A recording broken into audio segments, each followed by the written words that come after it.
ಇನ್ನು ಎಷ್ಟು ದಿನ ನನ್ನಂತ ಬಡವರು ನಮ್ಮ ಅಣ್ಣನಂತ ಬಡವರು ಈ ನರಕ ಯಾತನೆಯನ್ನ ಅನುಭವಿಸಬೇಕು. ನನ್ನ ಅಣ್ಣನಿಗೆ ನನ್ನ ಆಗೋದಿಗೆ ನನ್ನ ಅಣ್ಣ ಪಟ್ಟ ಕಷ್ಟ ಅಷ್ಟಿಷ್ಟ. ಆದರೆ ಕಷ್ಟದ ಮೇಲೆ ಕಷ್ಟದ ಸರಮಾಲೆಯಂತೆ ಅವನನ್ನು ಹುಡುಕೊಂಡು ಬರ್ತಾನೆ ಇದ್ದ. ಆದರೆ ನನ್ನ ಧರ್ಮನ ತ್ಯಾಗಕ್ಕೆ ಬೆಲೆಯೇ ಇಲ್ಲದಂತೆ ಮಾಡಿದ್ದಾನೆ ನನ್ನ ಕಷ್ಟವನ್ನು. ಯಾವುದೋ ಶ್ರೀಮಂತರ ಮನೆ ಹೆಣ್ಣನ ಬೇಡವೆಂದರೂ ಮದುವೆಯಾಗಿ ಈ ಮನೆಗೆ ಹೆಂಡತಿಯಾಗಿ ಕರೆದುಕೊಂಡು ಬಂದು ಅವಳ ತಾಳಕ್ಕೆ ತಕ್ಕಂತೆ ಕುಣಿಯುವ ಕೈ ಗುಬ್ಬಿಯಾಗಿ ಬಿಟ್ಟಿದ್ದಾನೆ. ಆದಷ್ಟು ಬೇಗ ನಮ್ಮ ಅಣ್ಣನಿಗೆ ಬರುವ ಕಷ್ಟಗಳನ್ನ ನೀನೇ ಸರಿಪಡಿಸಬೇಕು ಕಡೆ.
ಸಂಪತ್ತಿಗೆ ಆಸೆ ಬಿದ್ದು ನಿನ್ನ ಹಿಂದೆ ಬರೋದಕ್ಕೆ ನಾನೇನು ಲಜ್ಜೆಗೆಟ್ಟ ಹೆಣ್ಣಲ್ಲ.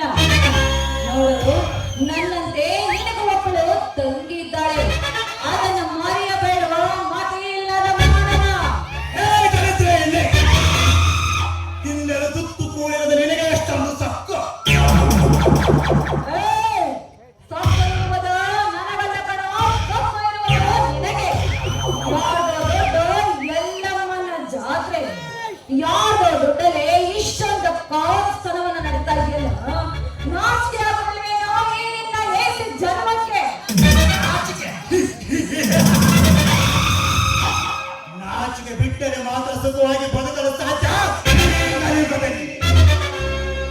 ಹಣ ಬಿಟ್ಟರೆ ಸಾಕು, ಎಂತೆಂತ ಚಂದುಳ್ಳಿ ಚೆಲುವರು ಬಂದು ಬೀಳುತ್ತಾರೆ.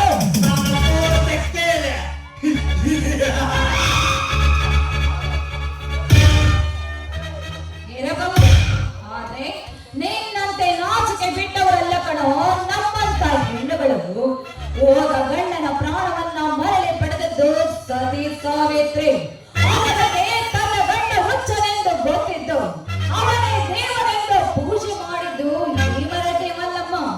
ತನ್ನ ಪತಿಯ ಸಲುವಾಗಿ 14 ವರ್ಷ ವನವಾಸವನ್ನು ಅನುಭವಿಸಿದ್ದು ನನ್ನ ಮಾತೆ ಸೀತಾ ಮಾತೆ. ಶಾಪದಿಂದ ಕೈಯಿಂದ ಶಿಲಿಯಾಗಿದ್ದ ತನ್ನ ಗಂಡನ ಪ್ರಾಣವನ್ನ ಮರಳಿ ಪಡೆದು ನನ್ನ ಹೆಣ್ಣು ಆ ಹಲ್ಲೆ ನಾರಿಯರಿದ್ದಾರೆ ಕಣೋ ಈ ನನ್ನ ಕಾಲದಲ್ಲೇ.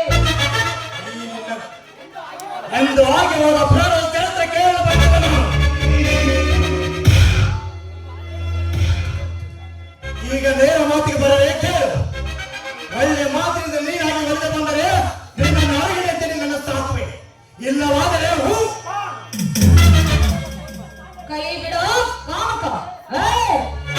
ಈ ವಿಷಯ ಏನಾದ್ರೂ ನನ್ನ ಅಣ್ಣನಿಗೆ ಗೊತ್ತಾಗಿದ್ದೆ ನಿಜವಾದ್ರೆ ಈ ನಿನ್ನ ಕೆಟ್ಟ ದೇಹವನ್ನು ತುಂಡು ತುಂಡಾಗಿ ಕತ್ತರಿಸಿ ನಾಯಿ ನರೆಗಳಿಗೆ ಎಚ್ಚರವಾಗಿಲ್ಲ. ಮೊದಲ ಇಲ್ಲಿಂದ ಹೊರಟು ಹೋಗು.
ಪಾಲಿಗೆ ಶ್ರೀಕೃಷ್ಣ ಪರಮಾತ್ಮನೇ. ಇದುವರೆಗೂ ಯಾವತ್ತು ಕೂಡ ನನ್ನ ಕಣ್ಣಿನಲ್ಲಿ ಒಂದೇ ಒಂದು ಕಣ್ಣ ನೀರನ್ನ ಯಾವತ್ತು ತರಿಸಿಲ್ಲ. ಅಂದ ಮೇಲೆ ಈ ಕಣ್ಣಿನ ಕೋಪವು ನನ್ನ ಅಣ್ಣನಿಗೆ ಕೇಳದೇ ಇರುವುದೇನು? ನೋಡು, ನಿನ್ನ ಪ್ರಾಣಕ್ಕೆ ಆಸೆ ಇದ್ರೆ ಮೊದಲು ಇಲ್ಲಿಂದ ಮರೆಯಾಗು. ಹಾಗೆ ಬರಲಾರೆ. ನಿನ್ನ ಸೀದಳ ಮಾಡೇ ಬರುತ್ತೇನೆ.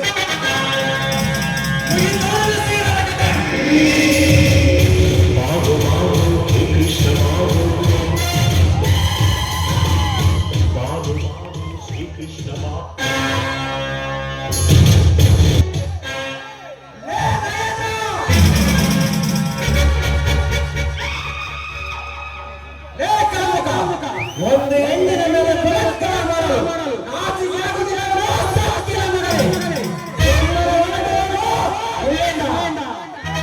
ಇಬ್ಬರ ಪ್ರೀತಿ ವಿಷಯಕ್ಕೆ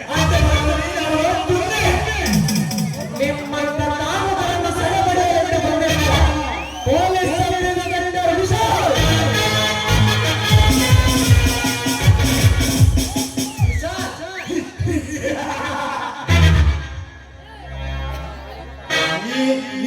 ಗೊತ್ತಿಲ್ಲ. ಈಗ ಹೋಗುತ್ತೇನೆ.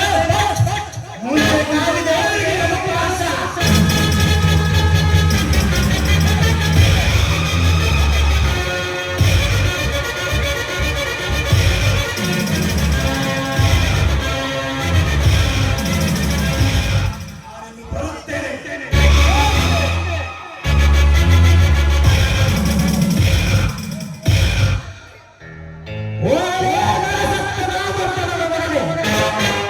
ನಿಮ್ಮಂತ ಕಾಮಕರಿಗೆ ತಕ್ಕ ಪಾಠ ಕಲಿಸಲಿದ್ದರೆ ನನ್ನ ಹೆಸರು ಶ್ರೀಕೃಷ್ಣರಾಯ.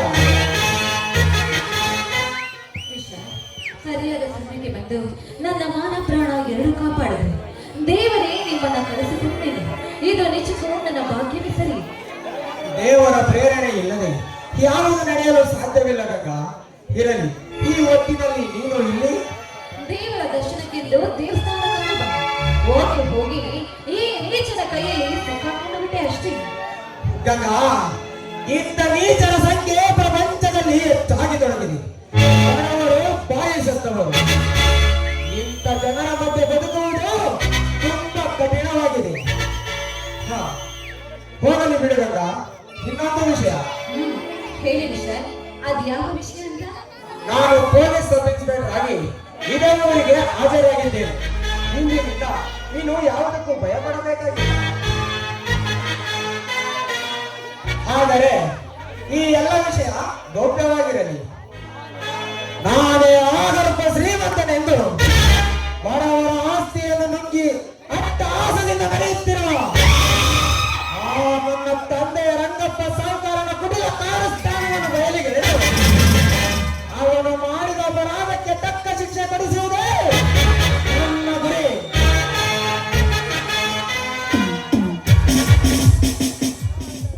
ಗಂಗಾ, ನಾನು ನಿನ್ನನ್ನು ಮದುವೆಯಾಗಬೇಕೆಂದಿರಿ. ಇರಬಹುದು. ಅಕಸ್ಮಾತ್ ತಂದೆ ಮಗ ಇಬ್ರು ಒಂದೇ ಆಗ್ಬಿಟ್ರೆ ಮುಂದೆ ನನ್ನ ಗತಿ ಏನು? ಆ ಮಾತು ಎಂದಿಗೂ ಸಾಧ್ಯವಿಲ್ಲ ಗಂಗಾ. ಎಂದಿದ್ದರೂ ನನ್ನ ಮನದ ದೇವತೆ ನೀನು. ವಿಶಾಲ್, ಹಾಗಾದ್ರೆ ನೀವು ಖಂಡಿತವಾಗ್ಲೂ ನನ್ನನ್ನ ಮದ್ವೆ ಆಗ್ತೀರಾ ತಾನೆ? ಈ ದೇವಸ್ಥಾನದಲ್ಲಿ ನಿಂತು ದೇವರ ಸಾಕ್ಷಿಯಾಗಿ ಹೇಳುತ್ತೇನೆ, ನೀನೇ ನನ್ನ ಬಾಳ ಸಂಗಾತಿ ಎಂದು. ಈಗ ನಿನ್ನ ಮನದನಿಯ ಮನಸ್ಸನ್ನು ಶಾಂತಪಡಿಸಬೇಕು. ಹೊರ ಸೂಸಿ ಬರಲಿ ನಿನ್ನ ಕೋಗಿಲ ಕಂಡದಿಂದ ಮಂಜುಳಗಾದ.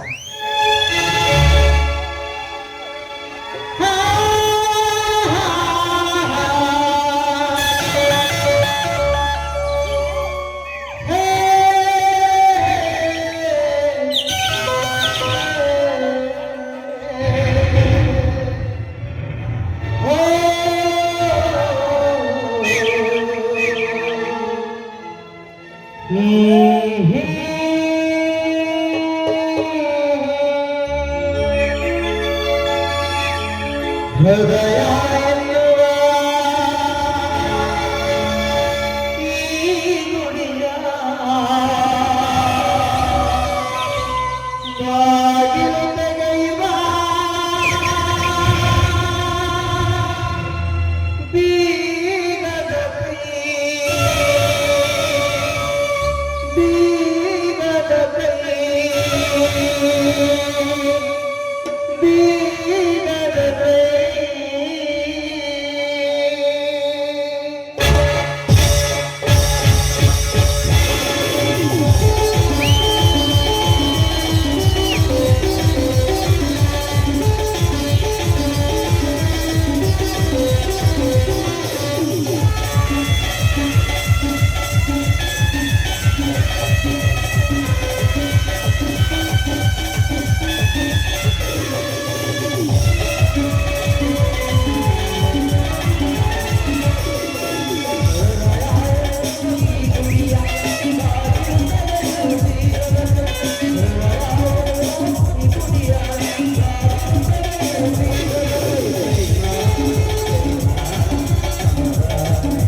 ಮಾಡುತ್ತಿರುವುದು?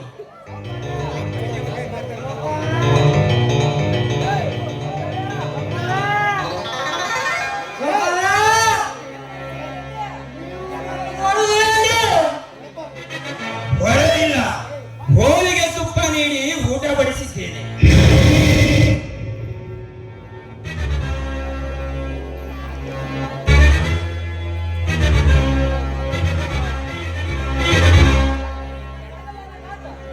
ಅಂದ್ರ ನೀವು ನನಗೆ ಒಳಗಿಲ್ಲ ಅನ್ನಂಗಾತು.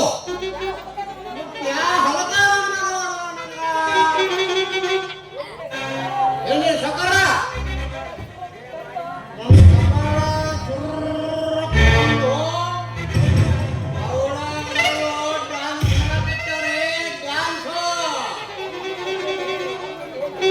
ಹಲ್ಲು ಮತ್ತು ನಾಲಿಗೆಗೆ ಜಗಳವಾಗಿರಬೇಕು. ನಾಲಿಗೆಗೆ ಕೋಪ ಬಂದು ಹಲ್ಲಿನ ಮೇಲೆ ಸೇಡು ತಿನ್ನಿಸಿಕೊಂಡು ಏನಾದರೂ ಬರೀ ಕನಸು ಕಾಣುತ್ತಿರುವೆಯ?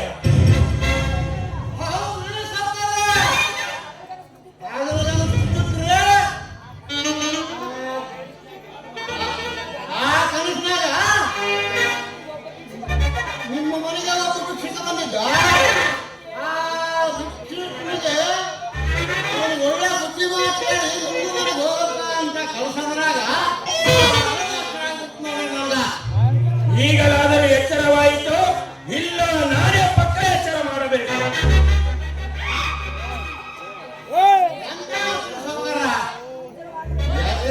ಏನ್ ಮಾಡ್ತದ್ರಿ ನನ್ನ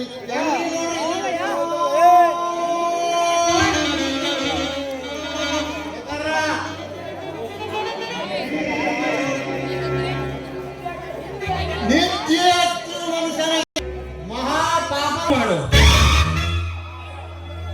ಆ ಧರ್ಮನ ಮನೆಗೆ ಹೋಗಿ ಸಾಲದ ಬಗ್ಗೆ ವಿಚಾರಿಸಿ ಅವನ ಆಸ್ತಿಯನ್ನು ಬರೆದುಕೊಡುವ ವಿಷಯ ತಿಳಿದುಕೊಂಡು ಬಾ ಎಂದು ಆ ನಾಗೇಂದ್ರನನ್ನು ಕಳಿಸಿದ್ದೆ. ಅವನಿನ್ನು ಏಕೆ ಬರಲಿಲ್ಲ?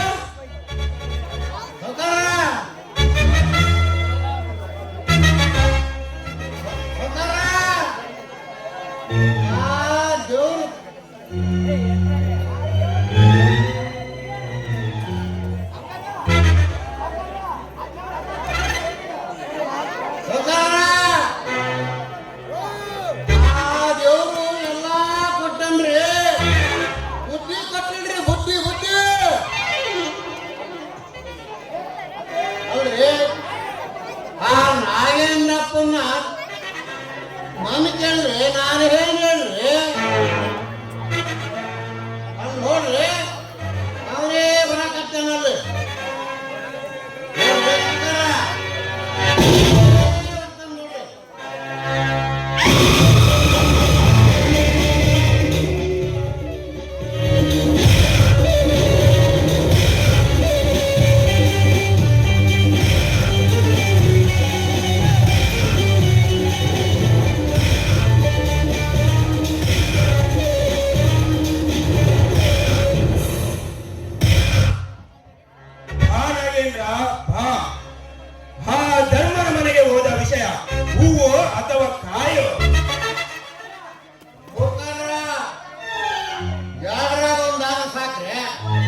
ಮಾತು ನಿಜವೇನಬೇಕು.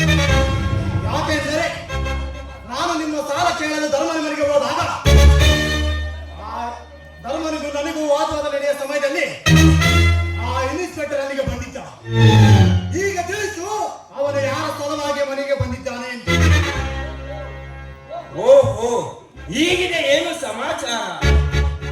ನಾಗೇಂದ್ರ, ಹಣವೆಂದರೆ ಎಣವು ಕೂಡ ಬಾಯಿ ತೆರೆಯುವುದಿಲ್ಲ. ಹಸಿದ ನಾಯಿಗೆ ಒಂದು ತುತ್ತು ಅನ್ನ ಹಾಕಿದರೆ ಬಾಲ ಅಲರಿಸಿದ ಮೂಲೆಯಲ್ಲಿ ಕೂರುವುದು. ಹೇಗಾದರೂ ಮಾಡಿ ಆ ಇನ್ಸ್ಪೆಕ್ಟರ್ನನ್ನು ನಮ್ಮ ಮನೆಗೆ ಕರೆದುಕೊಂಡು ಬರುವ ಪ್ಲಾನ್ ಮಾಡಬೇಕು.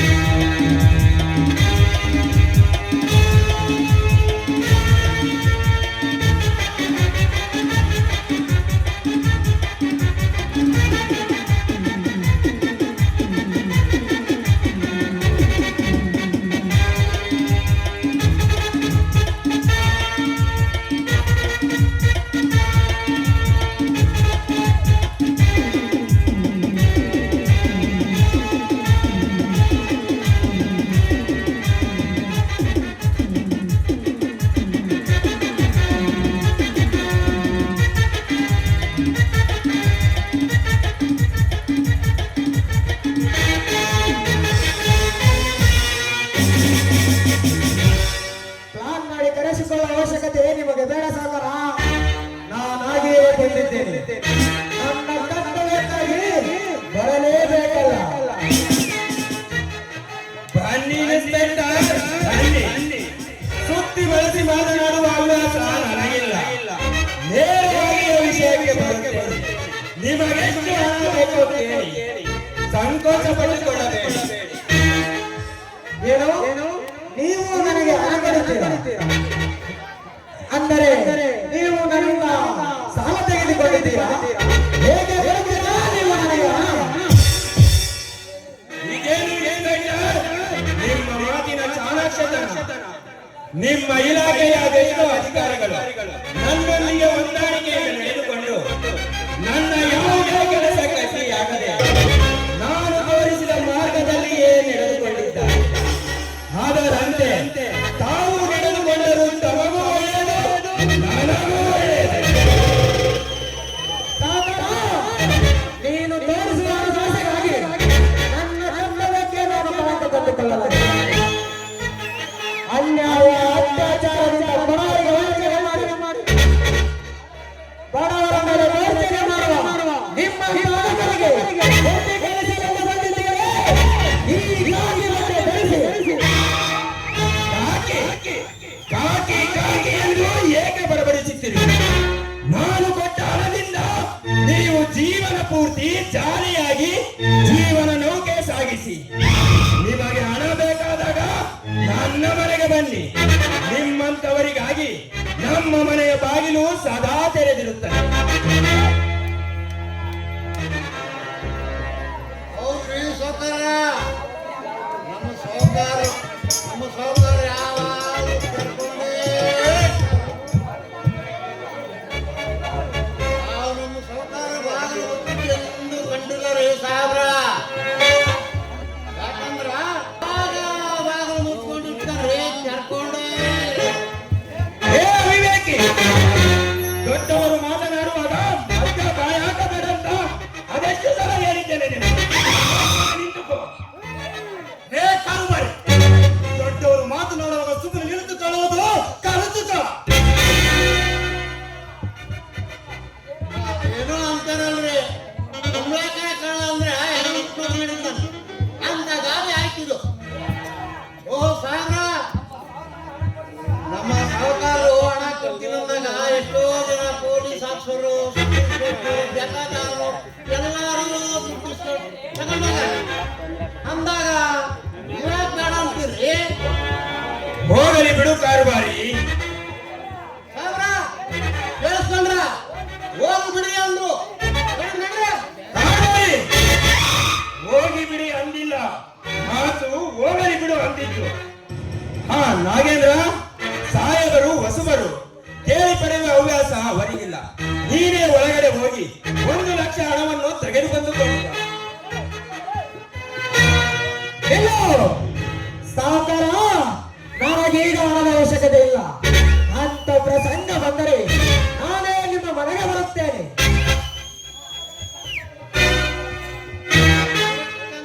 ಜಾಣಕರ ಲಕ್ಷಣ ಅಂತ ನೀ ಬೀಸಿದ ಬಲ ನಿಂತ್ರಿ ನೋಡಿ ಇನ್ಸ್ಪೆಕ್ಟರ್, ನಾನು ಬಯಸಿದ್ದನ್ನು ಯಾವ ಕಾರಣಕ್ಕೂ ಬಿಟ್ಟಿಲ್ಲ, ಬಿಡುವುದೂ ಇಲ್ಲ. ಅಕಸ್ಮಾತ್ ನನ್ನ ಕಾರ್ಯಗಳಿಗೆ ಯಾರಾದರೂ ಅಡ್ಡಿ ಮಾಡಿದರೆ ಅವರನ್ನು ಜೀವಂತ ಸಮಾಧಿ ಮಾಡಲಿಕ್ಕೂ ಏಸಲ್ಲ ಈ ಸಾಹುಕಾರ. ಅಂದರೆ ನಿಮ್ಮ ಮಾತಿನ ಅರ್ಥ? ಅರ್ಥ ಅರ್ಥ ಮಾಡಿಕೊಳ್ಳುವ ಶಕ್ತಿ ನಿಮಗಿಲ್ಲದಿದ್ದರೆ ಮತ್ತೆ ಮತ್ತೆ ಹೇಳುವುದು ವ್ಯರ್ಥ. ಇರಲಿ, ಇನ್ನೊಂದು ವಿಷಯ, ನೀವು ಮದುವೆ ಆಗಬೇಕೆಂದಿರುವ ಆ ಬಡಧರ್ಮ ತಂಗಿ ಗಂಗಾಳನ್ನು ಮರೆತು ಬಿಡಿ. ಈ ಮಾತು ಹೇಳಲು ನೀನೇನೋ ಎತ್ತಪ್ಪನೆ ಸಹೋದರನೇ. ನಾನು ಎಷ್ಟೊತ್ತಿನಿಂದ ನೋಡುತ್ತಿದ್ದೇನೆ. ಹತ್ತು ಮೀರಿ ಹಿಡಿದಿರುವ ನನ್ನ ನಾಲಿಗೆಯನ್ನು ಕಿತ್ತು ಬಿಸಾಕಬೇಕಾಗುತ್ತದೆ. ಎಚ್ಚರದಿಂದ ಮಾತನಾಡು. ಎಚ್ಚರ ತಪ್ಪಿ ಮಾತನಾಡಿದರೆ ನಮ್ಮಿಬ್ಬರ ಮಾತಿನ ಬಗ್ಗೆ ಯಾವ ವಯಸ್ಸಿ ಮಾತನಾಡಲು ನೀನ್ಯಾರು? ನೀನ್ಯಾರ? ನಾನು ಸಾಹುಕಾರನ ಅಂಗರಕ್ಷಕ. ಅವರಿಗೇನಾದರೂ ಅವಮಾನಗಳನ್ನು ಮಾತನಾಡಿದರೆ ನನ್ನ ರಕ್ತ ಕುದಿಯುತ್ತದೆ. ಏನು, ನೀನು ಅವರ ಅಂಗರಕ್ಷಕನೇ? ನೀನು ಅವರ ಅಂಗರಕ್ಷಕನಲ್ಲ, ಅವರ ಮನೆಯ ಅನ್ನ ಭಕ್ಷಕ. ಮತ್ತೊಬ್ಬರ ಮನೆಯಲ್ಲಿ ಎಂಗಲ ಅನ್ನಕ್ಕಾಗಿ ಬಿದ್ದಿರುವ ನಾಯಿ ನೀನು.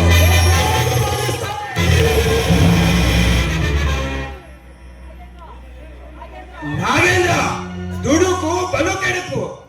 ಒಮ್ಮಿಂದೊಮ್ಮೆಲೆ ಬಾಣ ಪ್ರಯೋಗ ಬೇಡ. ಇವನಿನ್ನು ಹಸುಗೂಸು. ಮೊದಲು ತರಬೇತಿಯಲ್ಲಿ ಪಳಗಬೇಕು, ನಂತರ ಚಡ್ಡಿ ಹಾಕಿ ಸೆಟ್ಟು ಹೊಡೆಯಬೇಕು. ಇರಲಿ, ಆ ಹುಡುಗಿಯನ್ನು ಮರೆತು ಬಿಡುವುದೇ ಒಳ್ಳೆಯದು ಇನ್ಸ್ಪೆಕ್ಟರ್. ಸಾವುಕಾರ, ಯಾವುದು ಒಳ್ಳೆಯದು ಯಾವುದು ಕೆಟ್ಟದ್ದೆನ್ನುವುದನ್ನು ನೀನು ನನಗೆ ಕಲಿಸಲು ಬರಬೇಡ. ಕಿವಿಗೊಟ್ಟು ಕೇಳು. ಈ ಭೂಮಿ ಬಿರಿದರೂ ಸರಿ, ಆಕಾಶ ಕಳಚಿ ಮೈ ಮೇಲೆ ಬಿದ್ದರೂ ಸರಿ, ನಾನು ಆ ಗಂಡನ್ನೇ ಮದುವೆಯಾಗು. ಅವಳಿಗೇನಾದರೂ ನೀನು ತೊಂದರೆ ಕೊಟ್ಟರೆ ಎಲ್ಲಾ ಸಂಬಂಧ ಮರೆತು ನಿನ್ನನ್ನು ಜೈಲಿನ ಕಮ್ಮಿ ಎಣಿಸಲು ಕಳಿಸುತ್ತೇನೆ. Be careful. ಬರುತ್ತೇನೆ.